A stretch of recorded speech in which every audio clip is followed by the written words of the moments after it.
sweet waterfall.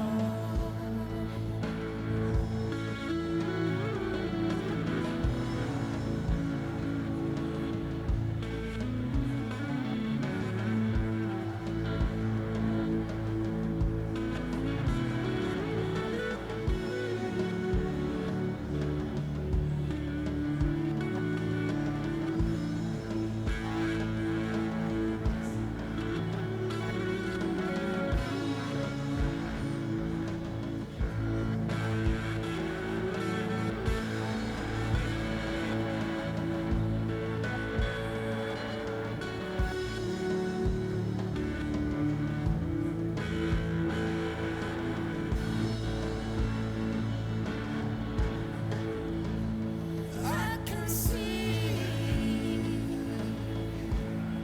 a rainbow calling me through your mystery, my sweet waterfall.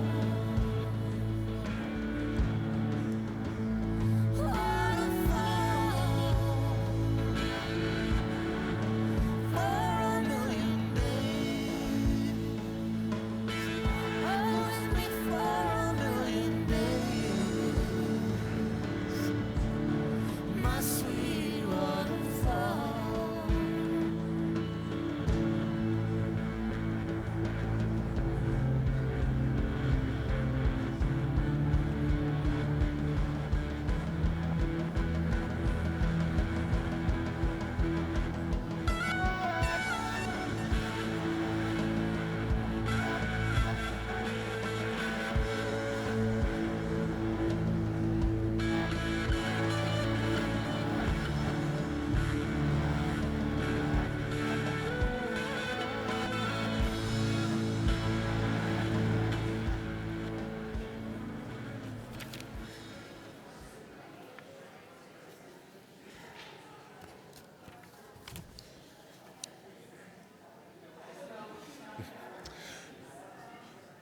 Good afternoon. I'll wait for a couple folks to kind of find their seating before we begin.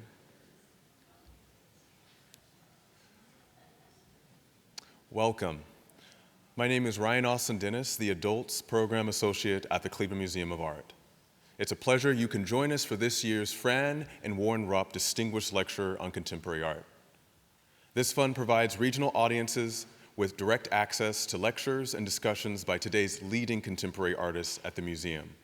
We are deeply grateful for the vision of the donors and all donors who support education so the museum can offer these programs to audience members like you.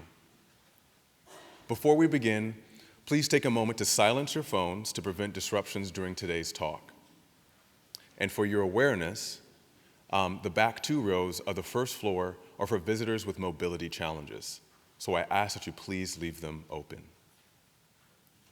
Now, I would like to begin today's event with the museum's Indigenous Peoples and Land Acknowledgement, which was written in collaboration with the CMA Native American Advisory Committee. The Cleveland Museum of Art acknowledges the many indigenous peoples who have been dispossessed from this region. For millennia, they occupied, traversed, lived from, and cared for the land and waterways in Ohio. Today, Native Americans of diverse ancestries and tribal affiliations continue to reside in Northeast Ohio, sustaining the heritage, beliefs, and practices, and making contributions to the region's life and vitality. With this statement, we affirm our commitment to creating respectful, enduring, and collaborative relationships with them and with Native artists and communities represented by works in our collection, which continue to embody the knowledge and traditions passed down through generations. If you haven't already, we hope that you'll also take a moment to see our speakers exhibition, Barbara Bosworth's Sun, Light, Moon, Shadow, on display in our Mark Schwartz and Bettina Katz photography galleries. This exhibition will be on view until June 30th. After the talk, our speaker would be happy to take a few questions from the audience. Just raise your hand and someone will come around with microphones so we can hear your question. To introduce our speaker this afternoon, I would like to invite the curator of our speakers exhibition, Dr. Barbara Tenenbaum, CMA's curator of photography, to the podium. Please help me welcome Dr.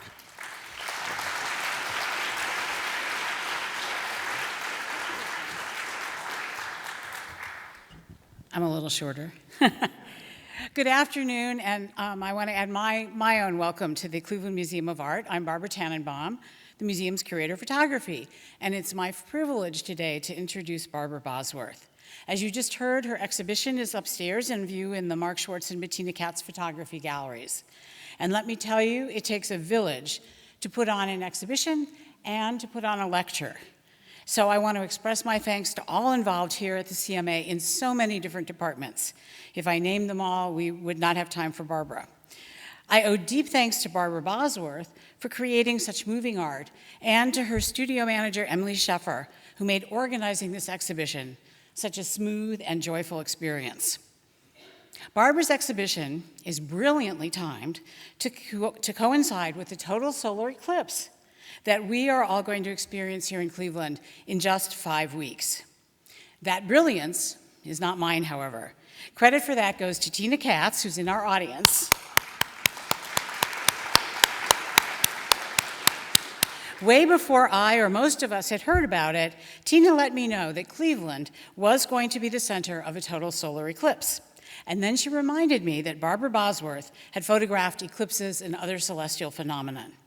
Now, I had long been looking for the right opportunity to exhibit Barbara's work, which focuses on the relationships between humans and the rest of the natural world. For instance, the museum owns a wonderful series that she did of the national champion trees in every state, and you can see those in our collections online. My dream, however, was to do a show of her images that address light. Now, light is not just a subject for photographers, it's the very heart of the medium of photography. And of course, the word photography means writing with light. The eclipse was the perfect time to show that work. Tina had set in motion a match made in heaven, if you'll pardon the pun. Barbara Bosworth grew up in Novelty, Ohio, not too far east of here, amidst trees, plants, the outdoors, and dark night skies, much darker than the ones we see now. She received an undergraduate degree in fine arts at Bowling Green State University, and then an MFA in photography at the Rochester Institute of Technology. She's an eminent educator in the field of photography. She spent 1 year teaching at Ohio University and then joined the faculty at the Massachusetts College of Art, where she taught for almost 4 decades. She recently retired and is now an emerita professor and, happily for all of us, a full-time artist.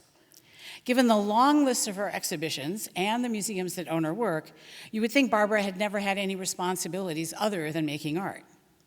She is incredibly prolific and energetic, but brings a Zen-like sense of stillness, attentiveness, and centeredness to her art that is very much part of her inner being.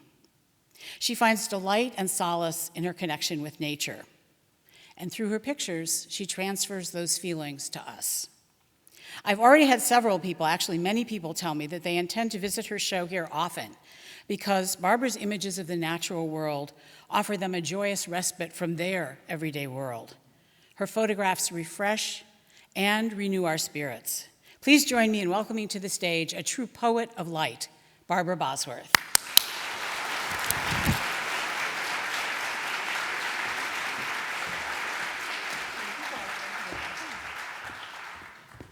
Hello, everyone. Thank you for coming. I think there were lots of jokes I should have brought out from there, but now I get nervous, so I'm just going to jump right in. I was going to say something about Emily Lou Harris opening for me here tonight. Like, wow, that was pretty nice. So thank you to the music crew here for that. Okay, thank you all for coming, and I'm particularly honored to be here in this museum of my childhood art classes. And the museum where in the 50s, my amateur painter grandfather had some of his work selected for the May Show. Some of you might remember the May Show. It was very exciting to my family. And there are people in the audience today who I know from every decade of my life, starting with my sister Joan. A lot of people, as Barbara said, there's a lot of people that put this together. And the museum has an amazing group staff of very patient and helpful people that are also good at their work. So I thank them all. Special thanks, of course, I think I need to shout out thanks to Heidi Streen, head exhibitions programmer, and to Barbara Tannenbaum for trusting this work, and to Tina Katz and her late husband, Mark Schwartz, for being such grand supporters of photography in Cleveland. Tina came into my life through Mark, and I'm forever grateful to him for that. In addition, Emily Sheffer, the same people you've already heard about, but Emily Sheffer is my studio manager. She effortlessly made this work on my end, and she just takes care of everything, making it possible, and Barbara acknowledged how smooth it worked because of Emily. Okay, so today I'm going to show you pictures that span across 40 years. At the heart of all my photographs is nature and the landscape. The landscape is where our lives play out.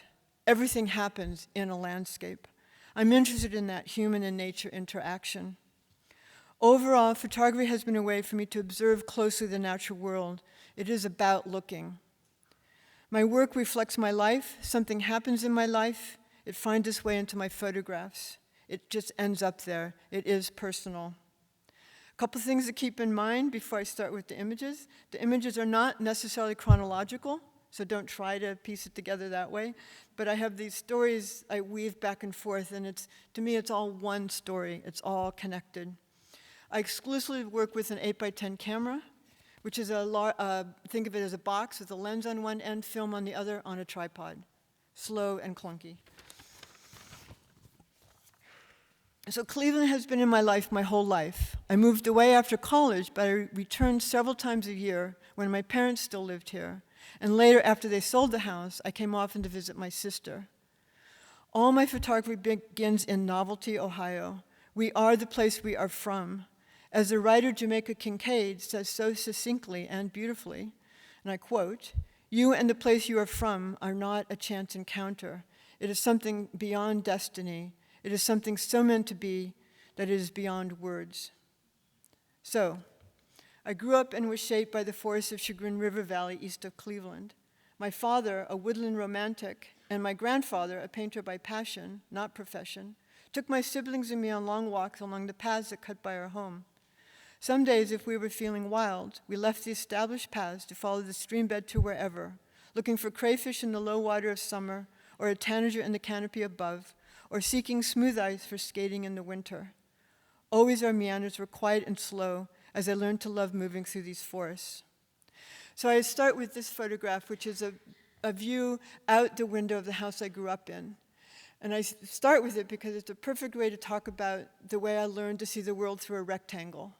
This is a picture in the living room where you spend a lot of time, or I spent a lot of time, whether you're just waiting for dinner or you're hanging out with your siblings. And that's the view that I would look out onto, the forest, and the stream bed is just below that. And also to note the bird decal, because I grew up in a family that loves birds. We're not birders, but we sort of just love and are fascinated by them.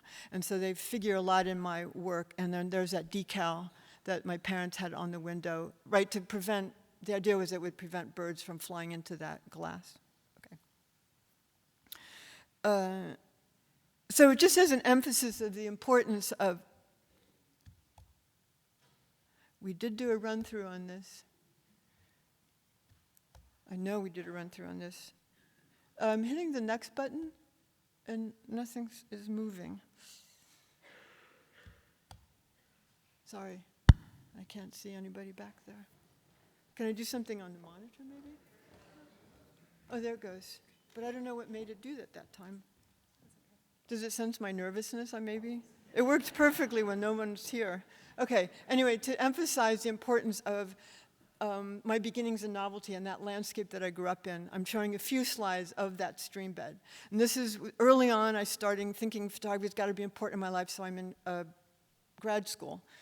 I hadn't studied photography at all. I knew nothing about it, but I was falling in love with it. Anyway, so this is a picture of that stream bed that's really just down below that window. And then another picture. I just sort of love those crab apples and grapevines that was in that flats. And then I had a chance to come back and spend some time on the property because the property was bought by Laurel School, and they had a program that they invited me to come back and live in the house.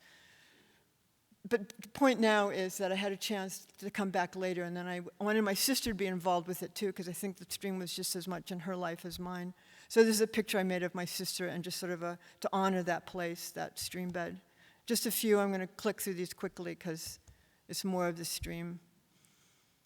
And this sycamore tree was there when I was a child, so being able to go back later and it's still there, I wanted to make a picture that sort of centered around that.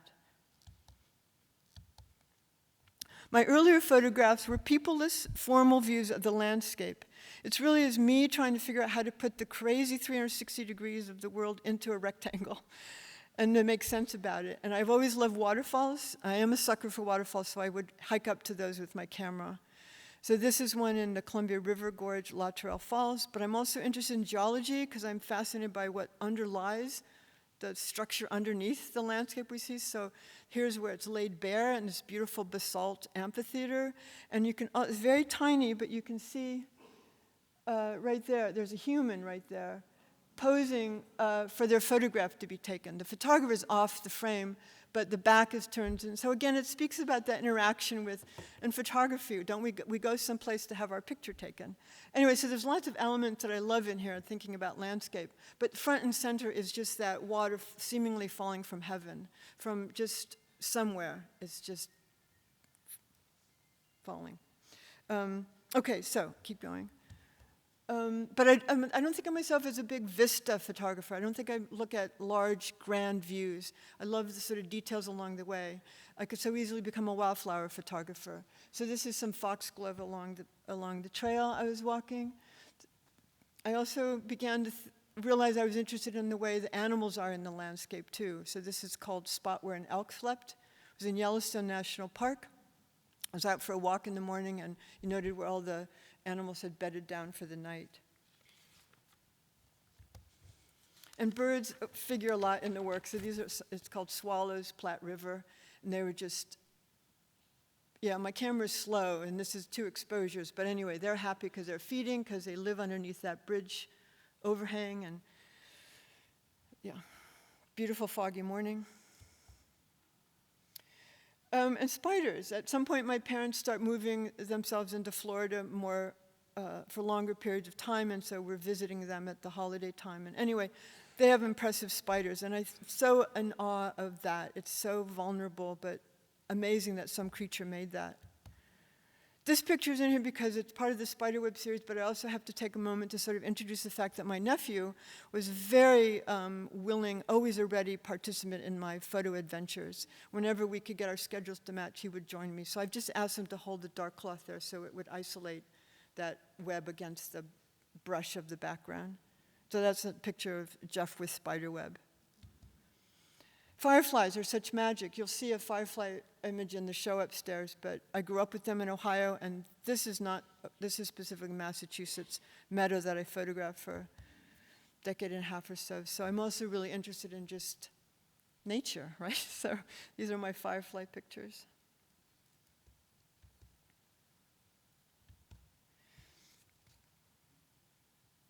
I soon began to feel something was missing in my work. I was spending a lot of time in the woods, but I was ignoring that presence in my photographs. Didn't I matter?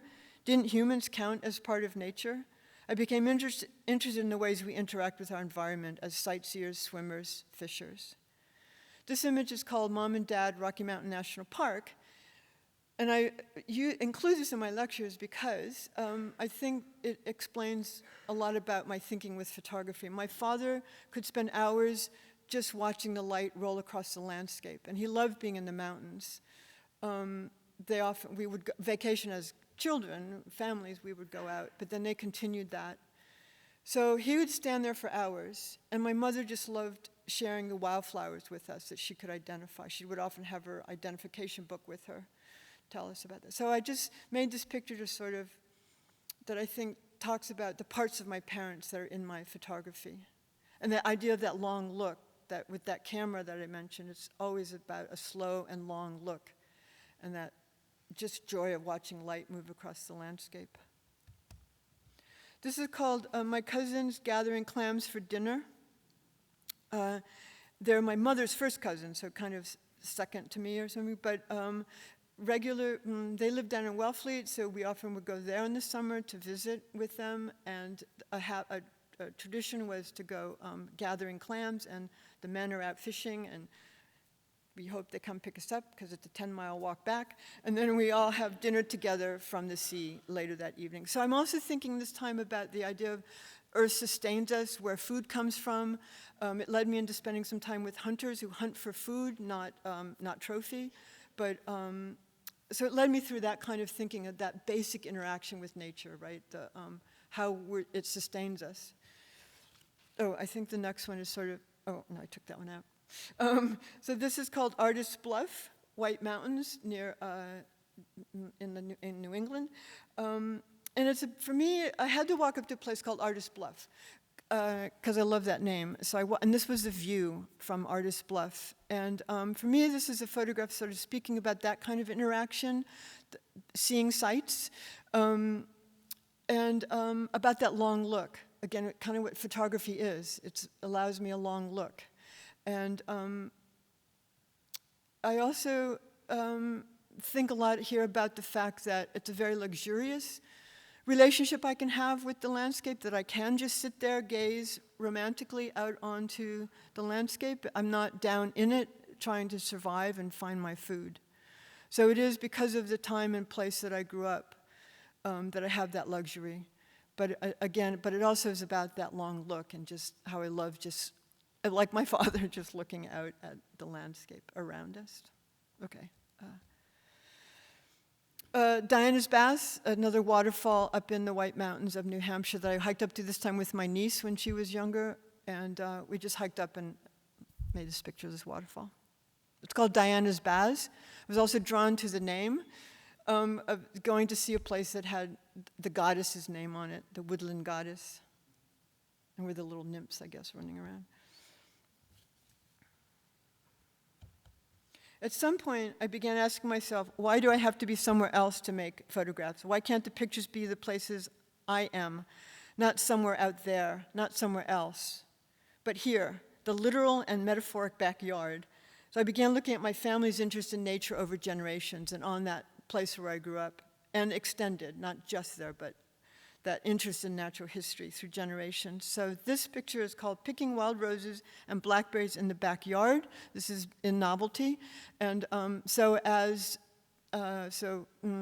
sister would bring her kids out to visit the grandparents, and we'd all be there together. And I started thinking, why don't I make pictures just about what we are doing in the landscape? And we were just out to pick wild roses that were growing along the edge of the property now, and the blackberries, and take them inside to share with their grandmother. And my sister is providing a useful compositional element there on the right. And she's just very content that the kids are happy and they're being occupied. And so Jeffrey is in the middle there holding a bouquet, very hard to see, I know, in this large scale thing, but holding a bouquet of roses, and Katie's continuing to pick for me. So we sort of, we created this picture together to talk about that, that interaction with our backyard. This is called Katie's showing me a snail she found down by the stream. So that stream continued to play out in the generations on this property, as I had played in the stream, and now she's exploring it and showing us the treasures that she would find down there. Oh, and there's, of course, Jeffrey. He'll be very embarrassed I'm saying this, but that's Jeffrey on the side there, little brother. This is Jeffrey with magnifying glass, and to me it talks about the optics that I work with, and the way I explore the world is through optics. And so this is just a little magnifying glass that we would use walking around, I don't know, maybe looking at ants or something botanical that we wanted to look at deeper. But it's that idea of that world, the optics turns the world upside down, and that's the way we explore. Every picture I make, right, is upside down and backwards. And I love thinking about that's part of my interaction with landscape is through optics. Just a picture of my dad in the backyard. It was close to when we knew my parents were selling the property, and I wanted to remember my dad in the backyard. It's as simple as that. So I'm starting a selection of images here that speak about the idea of collections, and that's so natural history, right? That comes down to us from the Victorian era, the collectors. So my parents had this book, I think it's Birds of America, but it had plates in there of bird egg identification plates, which I would sit at a lot to identify bird eggs. Which leads me to this picture called My Father Showing Me the Junonia. this point, my parents had a house in Florida where they were more frequently. And so anyway, the Junonia is not rare in the world, but it's rare on Sanibel. The Junonia is that shell creature that my father's holding. But it was rare on Sanibel, and it's very exciting if you find one. You could get your picture in the paper. It's that exciting. But my mom, Mom had been looking for one for maybe 20 years. My parents were passive collectors. They would never go buy one, certainly never buy a live specimen. But they were always hoping to find one. They'd find fragments. But anyway, as I wasn't there, but as the story was told to me, it was my brother-in-law and my sister's family's first time down that year. They're going for a walk on the beach, and what, of course, washes right in at my brother-in-law's feet was this Junonia. So anyway, but he very graciously and kindly gave it to my grandmother, who then my father had to show it to me when I got there. So it's a big deal, but as you can see, they're just proud of it because they're we like those things of nature, but again, it's not, a self-respecting shell collector would not want it because it's not perfect coloring. It's been worn. Anyway, so that sort of speaks this interest in sort of natural history. Okay, anyway, onward. More collecting. This was a beach not far from my parents that wash in all these shark's teeth, fossil shark's teeth wash in. And it was great fun with the kids. We just really a short stretch of beach, and you can fill your pockets with little shark teeth. So again, it's that idea of looking at natural history, collecting, and appreciating that sense of ways of interacting with nature. It's just called shark teeth collection. The title of this is My Brother Holding Leaves from an Oak Tree Planted by My Grandfather. My grandfather also had a presence on this line. He painted the stream back in the 50s, but he was no longer alive, but I wanted his presence to be known through a photograph. And I like this image. You wouldn't even have to know that title I just read to you, because I like that it's sort of reminiscent of a botanical specimen, like some just beautifully rendered oak leaves. But I wanted to incorporate my grandfather and the fact that my brother's holding leaves becomes part of the title, so the words tell the whole story, and kind of brought my grandfather's presence into it. And he had planted this oak tree when it was either just an acorn or just a tiny little thing, and now it's a giant oak tree on the property there by Laurel campus. Okay, just a picture down the driveway. How many times we take that driveway for granted? And that I just loved. I was leaving it my last time there, so I made this picture of just the driveway at that property.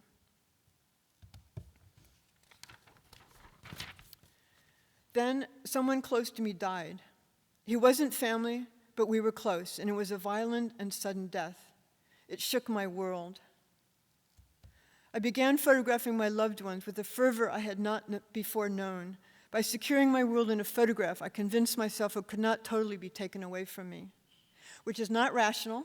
Of course, taking a picture of my dad is not going to make him be around forever. But, this is sort of the beautiful thing about photography, right? We can hold on to a moment, that second, that fraction of a second, however much. So I started photographing my loved ones with this passionate need. So this is just my father at the dock. He had a canoe there that we would paddle around the bayou with. And when my sister's family came down, they brought 4 kayaks with them, so there's always a flotilla available for exploring. This is my nephew along the bayou there in Florida. I never wanted to forget my mother's pink slippers. The title of this is Mom's Pink Slippers. I love those bows. My brother in the backyard. Again, that's novelty still. And then the kids, as they're getting old, growing up, I keep photographing them. So this is both my niece and nephew. The title of this work is on the far side is my father's 50-year-old wedding band and my mother's 50-year-old wedding band. And I wanted to talk about that passage of time. So that's why I make the title is important. The 50 years is important. Otherwise, as an image, I think it still has its power, but you wouldn't know necessarily that it was their 50 years together. But what I like about this is, because at this point, I'm thinking about how fragile life is from that loss, right? It just reminds us we're all vulnerable and flesh is failing. And my mother, just props her arm like that. And I find that to be so wonderful. And it speaks about that flesh the fragileness of flesh. Okay. Wound. My friend Rosemary just sliced herself shaving, and it was so dramatic enough I had to make a photograph of it. But it's a reminder. It was during this time period where I'm thinking about wounded flesh, that kind of, mortalness. This is an image in the exhibition, but it's one of my students. We were on a field trip to northern New Hampshire, and she just wanted to show us how she knows how to make a bubble in her hand. I think we were having to wash dishes or something, so she was showing us how to make this bubble. But I noticed that the world was reflected in that bubble. You can kind of maybe see a few trees, even a bit of her profile in the bubble. So the world is in there, but it's going to burst at any moment, right? It's so fragile. So it's this kind of delicate ephemerality that I started making, I think, after that loss that was sort of forefront in my mind. None of this was conscious at the time, right? It just, in my ether. At the same time, I began photographing light in the darkness, hoping to hold on to every last bit. I photographed fireflies in a jar, my mother dissolving into light as I learned of her Parkinson's, the moon setting, the stars, things ephemeral, things I could not hold on to physically, but in a photograph I could keep forever. So it became about that fleetingness of life, the fragileness of light, it's ephemeral. So this is really just fireflies in a jar. Oh, this is in the show too. And it was helped by my nephew, helped me gather these fireflies. And we made this picture. But so on one level, it's just that. It's that memory of childhood joy with fireflies. But another level, it's, they're trapped, right? It's suffocating. So it has these two levels of thinking in my mind for this. And my nephew's going to hit me because I always say this joke, but they were catch and release only. They did not, nothing suffered from this photograph. Yeah, okay, bad joke. But anyway, we did release them. Okay, anyway, sunsets. I'm a sucker for looking at sunsets. I never tire of looking at a sunset. In this case, it was just that last little bit of light at the end of the day. You want to hold on. No, don't leave me. Stay with me. Stay here. That kind of thinking about sunsets. And in the exhibition, there's one, this is a sunset, and it's called My Father's Last Sunset.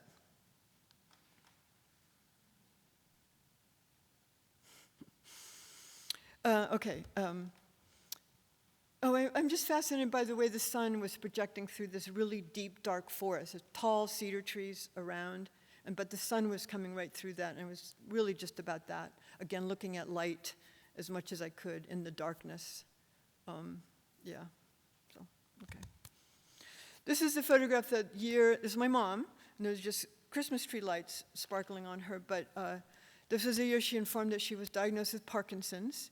We sort of all knew what that meant because her father also had Parkinson's, so I knew that it meant there was this degenerative sort of fading away. And then this picture happens, and I realized, wait, our mothers kind of are our universe. Our mothers are that, and also is it my mother fading into the universe? Is it my mother becoming the universe? But look, she's the center of the light there, right? This is the living room. At Christmas time, Jeffrey's there in the background, and look, you see the birds flying again. They put another set of bird decals on the Florida home. So it's kind of these multi-levels in here. It's the, mom as the universe, but also fading away into the universe. Okay. Every clear night of the summer, my father would go out for a walk to look at the night sky. Many nights I would join him. We knew the North Star and the Big Bear, but the rest became our own. At times, we stood still for an hour or more to watch for shooting stars. We had no agenda. It was all about an amazement at a sky full of stars. Just true story. My father loved to be out at night, would always have a flashlight because you never know when you have to look at something. He may have just been trying to think, some quiet time, checking out around the house, whatever his reasons were, but I loved going out with him on some of those 50s and 60s really dark skies. So I made this picture later in life to honor that time of his loving to go out with a flashlight at night. So this is our starting a part where I specifically talk about the night sky pictures I made. So a little bit of technical talk. With a camera, you could just open up the shutter and point it to the night sky, and you will record whatever light is up there. But you will get them as streaks. So the title of this is 1:30 to 4:30 a.m. Moon Rising. So that was a 3-hour exposure, and you will get, that's the moon is the bright centerpiece, and then any of the bright enough stars will also record. But I wanted to make pictures that reminded me of what the sky looked like when I was on those walks with my father, those really deep, in the summer, the glorious Milky Way, all those stars. I wanted that, but I was stubborn. It had to be my 8x10. Digital wasn't around at the time I was starting that work, so it was film. And it had to be with my 8x10, which is inherently slower than any other size you could use. But I was determined, and I have a lot of amateur astronomy friends who we're talking about clock drives. They put their telescope on a thing called a clock drive, and it moves, and you can lock your telescope onto a part of the sky you want to observe all night. You don't have to keep manually moving it forward. So I thought, well, if you can put a telescope on a clock drive, why can't you put an 8x10 on that? You can, but it's so much harder than that. So you have this 8x10 on a clock drive, and then next to the 8x10 is a telescope pointing the same direction as the camera, and you have to put an eyepiece on the telescope and watch that, put a star right in the middle of the crosshairs, and keep that star in that spot for the whole length of your exposure. And then you will get stars as dots. So I went down that path, and I think you can see this, but it's just called the Milky Way. And it's an hour exposure, so that all the stars were recorded. If I didn't use a clock drive and I wanted dots, maybe you could do a 5-second exposure before you got commas. But you'd only get 2 or 3 stars, and I wanted all of them. Okay, so that's, yikes, sorry everyone. Yikes, I get too excited, I think. So anyway, that's a long way of saying the background about what went into making a picture like this. And digital is a whole different story now. No, you would never try this with an 8x10 anymore. But I didn't have digital in those days. So called Milky Way. Light pollution is real. So I just want to take this moment to have everybody think about your own light. Just point it down. I don't know, it doesn't need to go up there. So, okay, keep going, Barbara. This is sort of it's called Arcturus and clouds passing. Because yes, I live where there's clouds. It takes an hour and a half or so to set up my equipment. And then you're starting out on like an hour exposure, but then the clouds move in. So I'm hesitant to want to shut it down in case the clouds are going to clear. Anyway, so that gets some cloudy, but I kind of liked it. And if those of you who know the night sky, you might recognize the Big Dipper. Yeah, I think you can see it way up in the upper right corner. And the only thing I don't know the night sky at all, but I've learned from my astronomy friends that you arc to Arcturus. So the bright star is sort of right there in the center. That's Arcturus. Don't ask me to ask anything else about the night sky. Oh, this is called dawn. Dawn stars, I think is all I call it. One of the best parts for me being out all night doing these star pictures is when sunrise starts happening, dawn comes, and it literally makes the sky this color, and the stars are still visible. So I wanted to make a picture that just said that about dawn.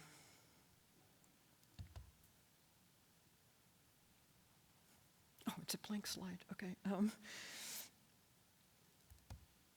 Wait, no.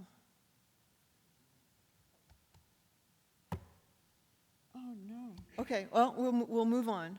I think that blank spot is an image not coming up. The image is, imagine a book, Galileo drawing that he did in the early 1600s of the phases of the moon. Galileo, okay, a little bit of backup. When I graduated from college, I had to support myself, and I chose to support myself working in a library system at Cornell University, a major research library. My first job was in the physics library, and I have to shout it out because one of the people I met there, physicist, is here in the audience tonight, and so I learned from this group of friends that were physicists about, first of all, you need to be passionate about what you do, because they were all so passionate about physics, and that was their life, and I learned that from them, and that that they learn to look at the world in new ways, that no one else has thought about it. That's how science happens, right? You have to think about the puzzle in sort of different ways. I learned that from them, the way they just thought about the world in new ways. And I think artists try to do the same thing. So there's a lot that I learned during that time period working in the physics library at Cornell University. I had never studied any art at that point, but it was coming out in me at that point. Anyway, so that, the next position I had in the library system was in the rare books room. While I was in the rare books room, I saw Galileo's early 1600 books. In those had these amazing drawings, pencil drawings, or engravings of his pencil drawings, of the moon phases. He was the first to point the telescope towards the heavens. I remembered those images. So fast forward to the time when I'm working with this clock drive and telescopes, and I said, why can't I put a telescope onto my 8x10 and make a series of images of the moon and nodding to Galileo's early pencil drawings? So that's what this picture is. It's sort of a reminder. It's not competing with the, in those days it was the Hubble, but I want to be a reminder of the mystery and sort of just a nod to those wonderful little sketches that Galileo made of the moon phases. And then this came out of that same time, and it's one of the pictures in the exhibition upstairs of the crescent moon. So this one, so I had this version of this, but with the Galileo's moon drawings, but this one's working. These are some drawings of his of sunspots. He gets in a lot of trouble with the stuff he's sort of beginning to get proof of, right? There was a theory that the Earth wasn't the center of everything, but he was finding the proof to that. And this is part of it. You can see how the sunspots he pieces together, the sunspots are rotating around the sun. So, but again, these are his pencil drawings. And I'd seen this book, came out in 1613. And so I wanted to make a nod to that also. So I used the same telescope on the 8x10 to make sunspot pictures. And this is one that's in the exhibition upstairs of the sunspots. This was just because I think the sun is the source of all of this. So I just wanted to make a picture of just that glowing orb, the sun. So this is my rendition of that. But also just, this is without telescope, without anything fancy. It's just my camera on a tripod looking at the sun. And it's like breaking that rule that they tell you not to point the camera straight at the sun.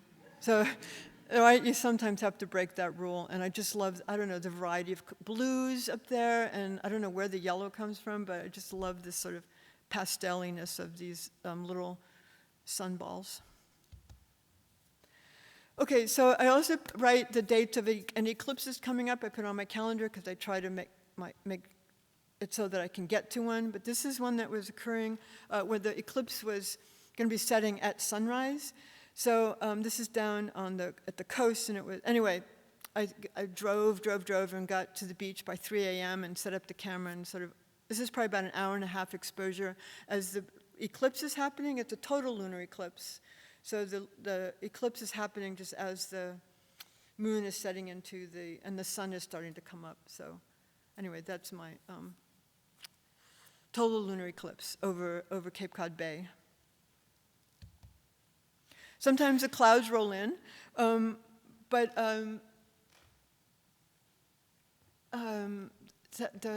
some total lunar eclipses are just extremely, very red. That moon gets that amazing copper color.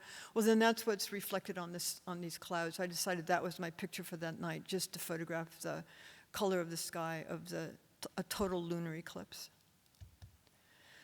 The title of this is Christmas Solar Eclipse in My Father's Hands.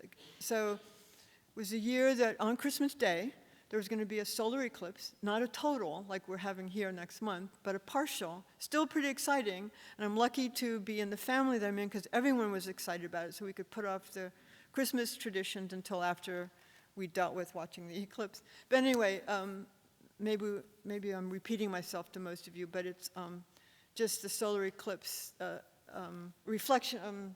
The image of the sun is projected onto my father's hands, but I just have to add the fact that vest he only wears on Christmas Day is bright red. My mother made it. And these are brass buttons coming down. They're like eclipses coming down his torso and then into his then the light into his hand. And I think of it, again, yes, on one hand it's just you're projecting some light onto his hands, but right, our fathers, many of us have fathers that present the universe to us, so it's my dad sort of here. Okay. So, this begins the part about birds. The first image that entranced me as a child was a print from the 1920s that hung on my bedroom wall as it had on my father's childhood wall before me. It was of a young girl sitting turned backwards on a bench in the woods, looking up into a birch tree next to her, looking up at a bluebird. She was so close she could have reached out and touched it. My dream, if that had happened when I was a child. Birds to me are a wonderment, a flash of color, a song. I love listening to and looking at birds. And the photographs here were all taken during spring migration when their colors are the most glorious and dramatic. This is an indigo bunting, and this actually picture started here in Ohio because I came upon this band of banders when I was doing the work for the Gun Foundation, invited by Mark Schwartz to photograph the metro parks around Cleveland. And lo and behold, one morning out photographing, I came upon a group of these banders. They catch the birds and they put a band on the leg which has a unique number on it, and then the way they can track populations with that unique number. And they let me hang out and photograph with them. So this indigo bunting is an Ohio indigo bunting. But initially they were about the birds, right? It was just, this is a black-billed cuckoo. I only know that because I hang out, these birders know birds. Like I would have thought it was a cuckoo, but no, it's a black-billed cuckoo. And don't confuse it with a yellow-billed cuckoo. Anyway, but it was about the birds. It was, the people were backdrops. But it was soon realized that, in fact, I'm really interested in people and nature interaction. And I never made a bad picture of this woman. Her name is Beth. And the title of this series is Birds and Other Angels. And I'm sure it's because she's the angel in all of this. But, so it soon became, I realized that the people are just as important to me as the birds. So I started making portraits of people holding birds. I also, yes, I admit to loving looking at medieval paintings, and I chose this one because it's here in the Cleveland Museum of Art, owns this painting. But I would see a lot of paintings of the Madonna holding the Christ child, holding a bird, and often a European goldfinch, which this is. So I knew these pictures when I was also photographing these birds. So this is Emily with grackle, Dan with warbling vireo. And one day, my own Madonna walked into the banding station, and she's holding an American goldfinch. She's like right out of that medieval era. Anyway, this is Maggie with goldfinch. At the same time I'm making those photographs, let me get caught up here.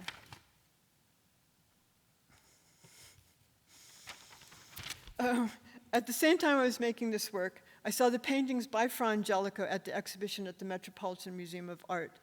In his paintings, I saw saints, palms turned toward heaven, just reaching out. At times it seemed reaching for the void. When my mother was failing with Parkinson's and the dementia had its hold, she would reach out, just reaching upwards as if to hold on to something from heaven.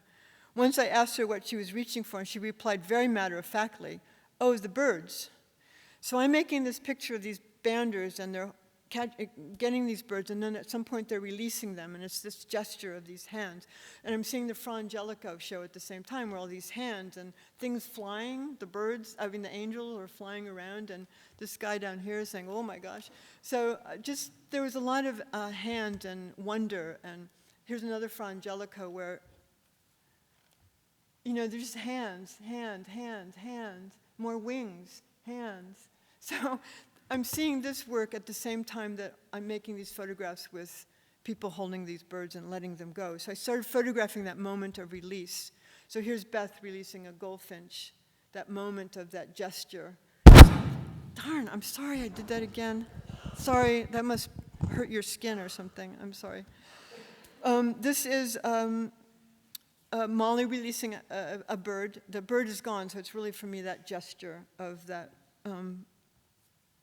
sending the birds back into their heavenly realm. And again, Beth releasing a bird here.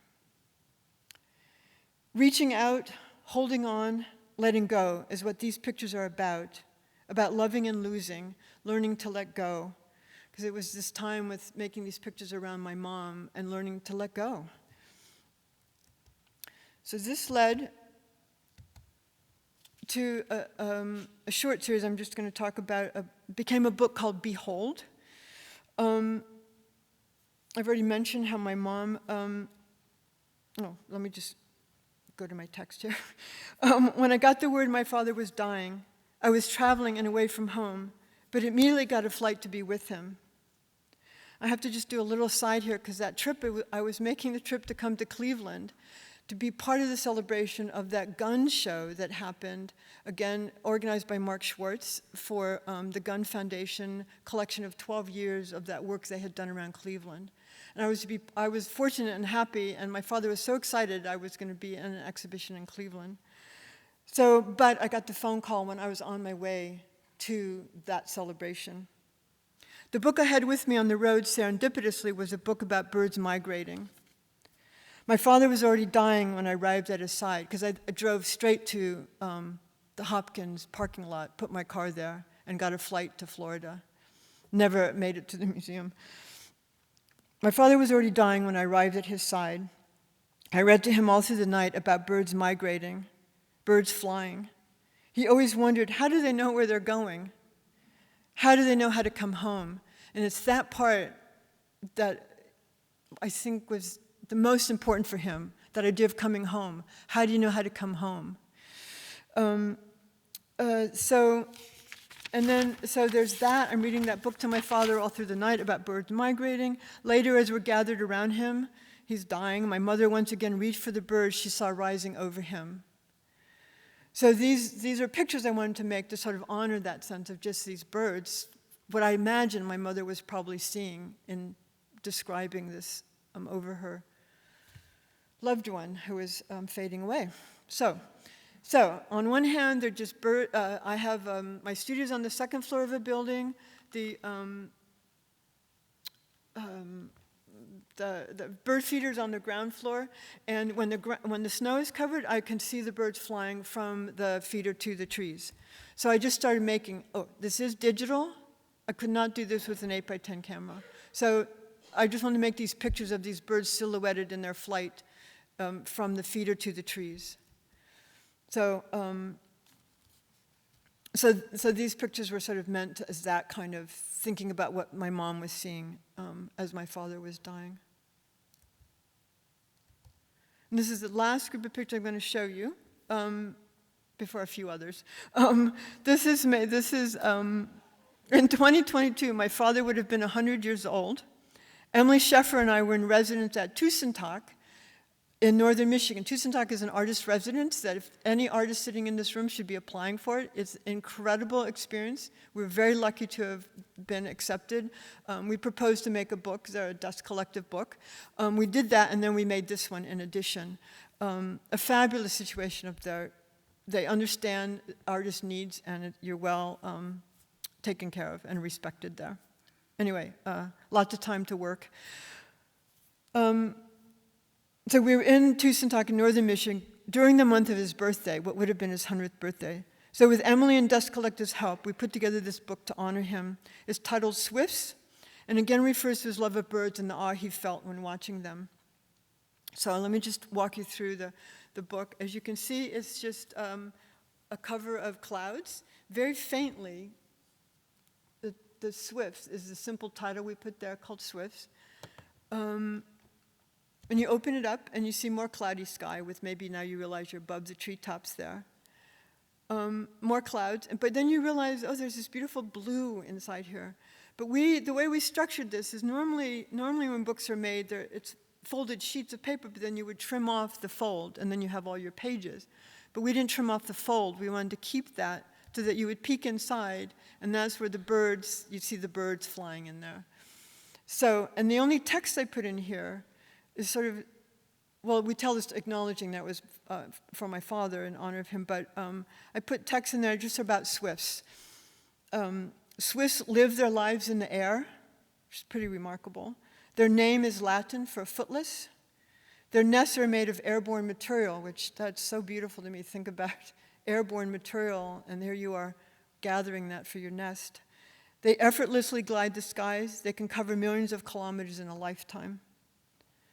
Pretty amazing. So anyway, that's another, okay. I normally leave us with that blue sky, but I've added a few more images in honor of next, shoot. Oh my God, it's not, I see it, oh my gosh. These are images I pulled off the internet, and I don't know why we're not, they worked in the run-through.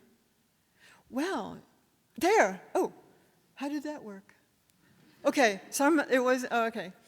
Okay, so a little bit of nod to the eclipse. This is the first image that was made of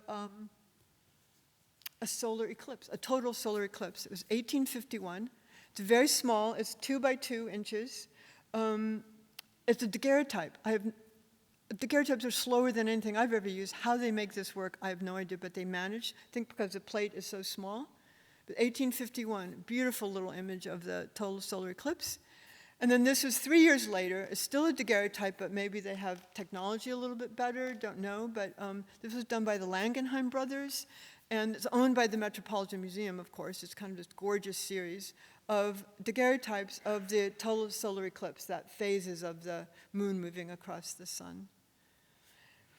And then I'm leaving you with this picture. I love, as I said, this is not chronological here, this presentation. This is from 14th, 15th century, and it's from a little illuminated manuscript. It's a lunar eclipse, but I thought nobody would quibble that because the sun is represented there.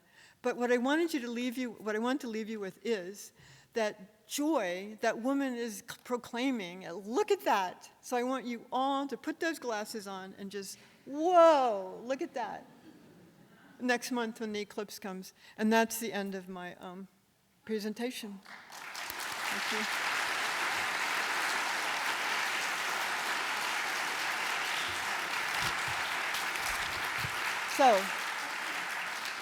So I think we're taking questions now, I believe.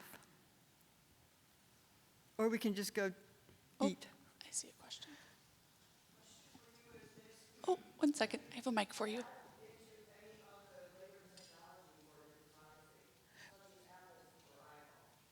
Oh, wait, say that. Can you say the first? Thank you. Thank you for your presentation. My question is, have you dabbled in any of the later technology to be used in your photography, such as Apple iPhones? Could you go to the microphone, Barbara, please? Thank you. Yes. Yes, I do. I have, but what I have is an Instagram account called Barbara Bosworth Weather, and every morning I use my iPhone to take a picture of the sky, and then I'll just add a little weather report in there. So that's my little sort of that's how I use the iPhone for that. I do have this digital camera that is another tool, because as I said, 8x10 can't do everything. So. Yeah, just another tool. But I do love my iPhone for that morning report, the weather report.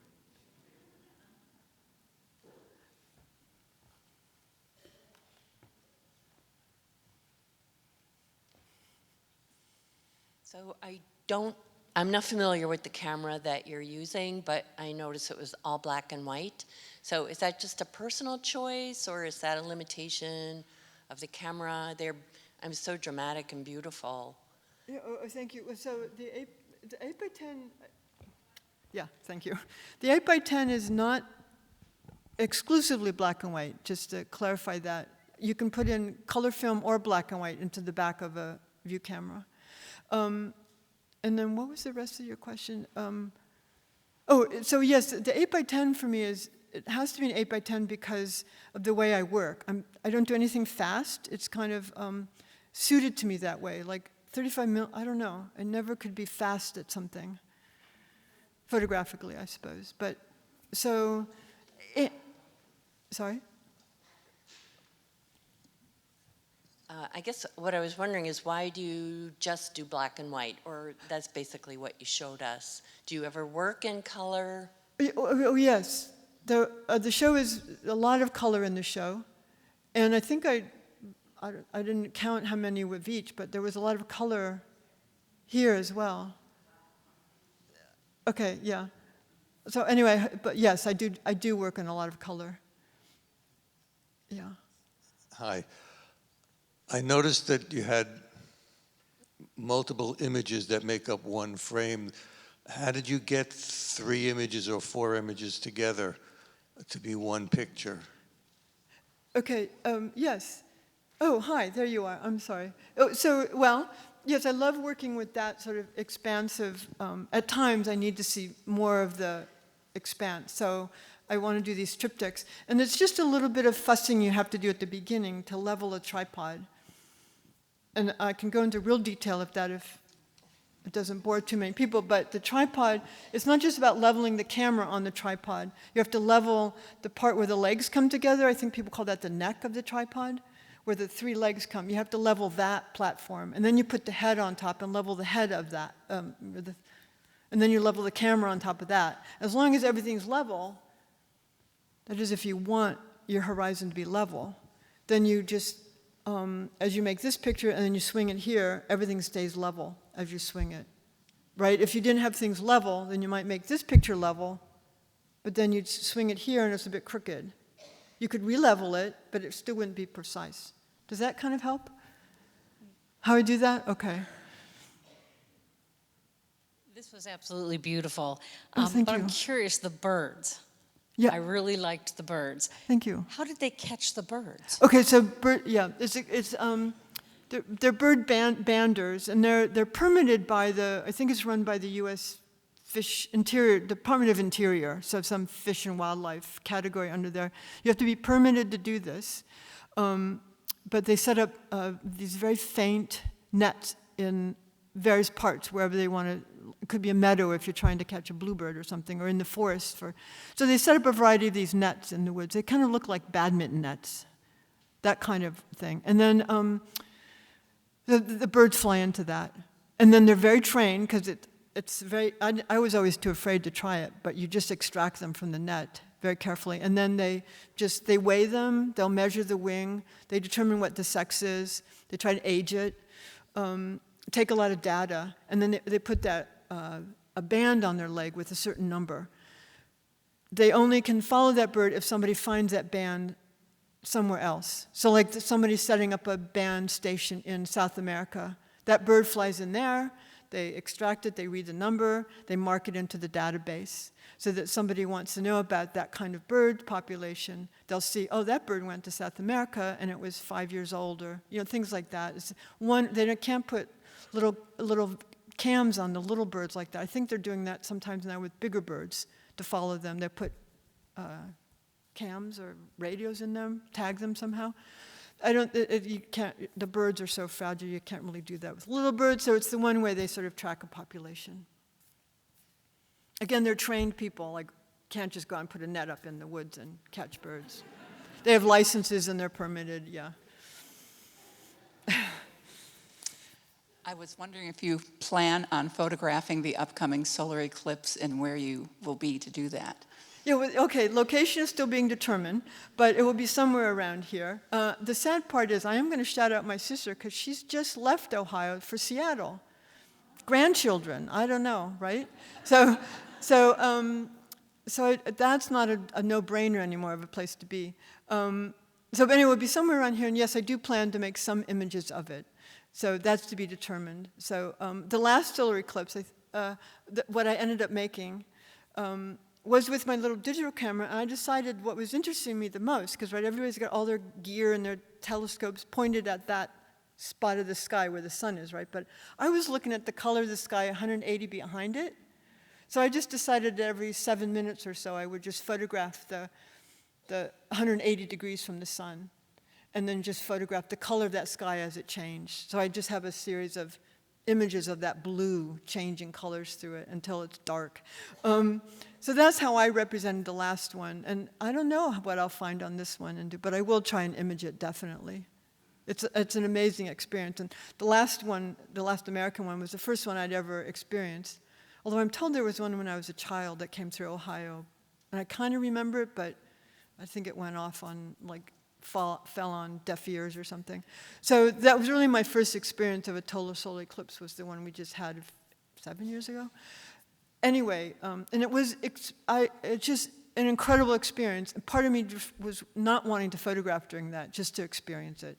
So, yeah, anyway. Hi, I'm wondering if the photographs that we saw upstairs are in your own personal collection, or if they were gathered from other sources, like, for instance, museums or libraries. Can you go into what happens once you make a photograph? Who purchases it? And just sort of like your life as a seller, if you sell them. Oh, indeed, I'm always happy to have someone. Yeah, always. That's the. But I think your question about sales, I think, depends on who you are as an artist. The hope is always that things will sell. As far as this show goes, no, nothing was on loan. It was all made new for this exhibition. So, I mean, we're obviously hoping that someone, can I even talk about this here? We're hoping some donor comes forward and wants to acquire one for the museum. So leave your pennies at the door as you go out, I guess. Anyway, the point is I do this for other reasons. I love sharing my work with people. I love telling these stories, and they're from my heart. I just love those. Making photography, it's just been my life, and I love looking at the world that way. I love that I've shared this with my niece and nephew through the years, that they've joined me on these. So it's the people I meet when I make these pictures. So, I don't know, yeah. But yes, we want it to break even at this. We want to make back some of the costs. Yes. Anyway. And we have time for about 2 more questions. Thanks, everyone. Yes, Barbara, you've been doing this for a long time, and you're very accomplished with the camera. So when you're taking pictures and then you see the results later, do they surprise you? Oh my gosh, the best ones surprise me, definitely, right? The best ones just still knock my socks off. I mean, when you're in the moment, it feels special, but I've also been really excited in the moment, and I see the picture, and what? That's, it's nothing. But often there's something that really often I see the photograph and it still amazes me after I make the picture, definitely. I'm not saying it would amaze everybody else, but it can amaze me, and it's good. Thank you, Jeffrey. On the picture with the girl holding the bubble, I wonder, is that a picture that you would be setting up for an hour and a half? No, oh, no. I mean, there are some pictures there that look like they have to be done quickly. No, good point. So, I guess I can move fast with that camera if I have to. But yeah, no, that was a process, because she just kept making the bubble until, one would last long enough so I could get the exposure made. So, but I don't think we were at it for an hour and a half, probably. But you're right. Sometimes you just have to keep trying over and over again. And it's not just a fleeting moment. She could keep making those for me until I got the picture and I got it focused and it didn't burst. Yeah. But yeah, sometimes things have to happen pretty quickly, and like with the birds, the birds are fragile, and they've already been through a lot, just being weighed and measured, and so people are anxious to get that thing released, and so I'm moving quickly then, because you want to just respect that bird and get it back. So those are quick too. Yeah. Okay, thank you very much. Oh, thank you. Thank you both. Thank you, and thank you. I'm hoping that you will all come join us for a reception and a chance to talk more intimately among yourselves, and also with Barbara. And the reception is in the banquet room, which is through the cafe and behind the cafe. So if you go to the atrium, you go to the cafe, and you go through the second door in the cafe, you'll find yourself, and then I'm sure once enough of us get there, you'll hear the munching and the talking. So thank you again for coming, and please join us in the banquet room.